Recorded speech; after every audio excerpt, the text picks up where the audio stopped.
நெருக்கடியில் நீங்கள் ஆதரவை வழங்க முயற்சிப்பதால், உதவ முயற்சிக்கும் நபர்களின் நிலைமையை புரிந்து கொள்வது முக்கியமாகும்.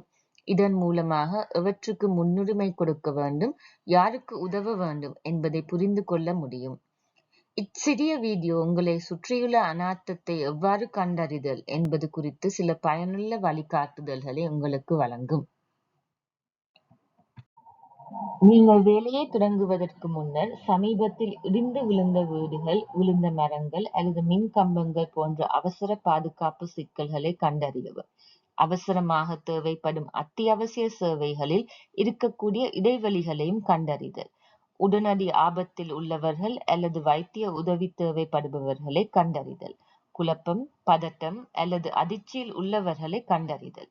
விசேட உதவி தேவைப்படும் நபர்களை, பிரிந்த பிள்ளைகள், முதியவர்கள், மாற்றுத்திறனுடன் இருப்பவர்கள் மற்றும் கர்ப்பிணி பெண்கள் போன்றவர்களை கண்டறிவது ஆகியவை முக்கியமானதாகும். நெருக்கடி நிலைகள் விரைவாக மாறலாம். நீங்கள் எதிர்பார்த்ததை விட விடயங்கள் வித்தியாசமாக இருப்பதை நீங்கள் காணலாம். உதவி செய்வதற்கு முன்னர் உங்களை சுற்றி கவனமாக கண்டறிய நேரத்தை ஒதுக்குங்கள். அமைதியாக இருங்கள், பாதுகாப்பாக இருங்கள். செயற்படுவதற்கு முன்னர் இருமுறை யோசியுங்கள். அணுகுவதற்கு முன்னர் உங்களுக்கும் மற்றவர்களுக்கும் பாதுகாப்பானதா என்பதை உறுதி செய்யவும். ஏதேனும் ஆபத்துகள் உள்ளதா என சரிபார்க்கவும். இதனால் நீங்கள் மீட்கப்பட வேண்டிய கூடுதல் நபராக மாற வேண்டாம். சுற்றுச்சூழல் பாதுகாப்பானதாக என்று உங்களுக்கு தெரியாவிட்டால் செல்ல வேண்டாம். அதற்கு பதிலாக மற்றவர்களிடம் உதவி கோரவும் அல்லது பாதுகாப்பான தூரத்தில் இருந்து பாதிக்கப்பட்ட மக்களுடன் தொடர்பு கொள்ளவும். படுகாயம் அடைந்தவர்கள் அல்லது மீட்பு தேவை போன்ற அவசர தேவைகள் உள்ளவர்களை கண்டறியுங்கள். கிழிந்த ஆடை, உணவு அல்லது தண்ணீர் இல்லாமை போன்ற வெளிப்படையான தேவைகளை கண்டறியுங்கள். சேவைகளை அணுகுவதற்கு உதவி தேவைப்படும் அல்லது பாதுகாக்கப்பட வேண்டிய நபர்களையும் கண்டறியுங்கள். உங்களுக்கு உதவக்கூடிய மற்றும் குறிப்பிட்ட தேவைகளுக்கு விசேட ஆதரவை வழங்கக்கூடிய நபர்களை அடையாளம் காணுங்கள். படுகாயம் அடைந்த நபர்களை மருத்துவ பணியாளர்களிடம் தொடர்புபடுத்துங்கள். கடுமையான துயரத்தில் உள்ளவர்களை அடையாளம் காண்பதோடு, எத்தனை பேர் மற்றும் எங்கே இருக்கின்றார்கள் என்பதை குறிப்பிடுங்கள். மிகவும் குழப்பமாக இருப்பவர்கள், நகர முடியாமல் இருப்பவர்கள், பதிலளிக்க முடியாதவர்கள் அல்லது அதிர்ச்சியில் இருப்பவர்களையும் கண்டறியுங்கள். உங்கள் அடிப்படை ஆதரவிலிருந்து யார் பயனடையலாம் மற்றும் யாருக்கு விசேட உதவி தேவைப்படலாம் என்பதையும் தீர்மானியுங்கள். சேவைகளை அணுகவோ, வன்முறை அல்லது சுரண்டலில் இருந்து பாதுகாக்கவோ உதவி தேவைப்படும் பாதிக்கப்படக்கூடிய நபர்களை கண்டறியவும்.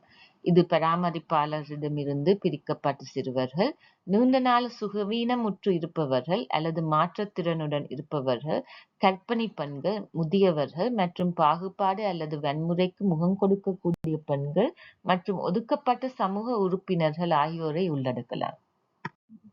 உடல் ரீதியான அறிகுறிகள்: பயம், துக்கம், துயரம், குற்ற உணர்வு மற்றும் கோபம் ஆகியவை வெள்ளம் மற்றும் நிலச்சரிவுகளால் ஏற்படும் இயற்கையான உணர்வுகரமான எதிர்வினைகள் என்பதை நினைவில் வைத்துக் கொள்ளுங்கள். எதிர்வினைகள் சூழ்நிலைகள் மேம்படும் போது காலப்போக்கில் குறையும். இருப்பினும், மக்கள் கடுமையான அழுத்தத்தின் சில அறிகுறிகளை வெளிப்படுத்தினால், அவர்களின் மனநிலையை பற்றி நீங்கள் அதிகம் கவனத்தில் எடுத்துக் கொள்ள வேண்டும். தேவைப்பட்டால், தொழில்முறை மதிப்பீடு மற்றும் பராமரிப்புக்காக நீங்கள் அவர்களை ஒரு சுகாதார ஊழியரிடம் தொடர்புபடுத்த வேண்டும்.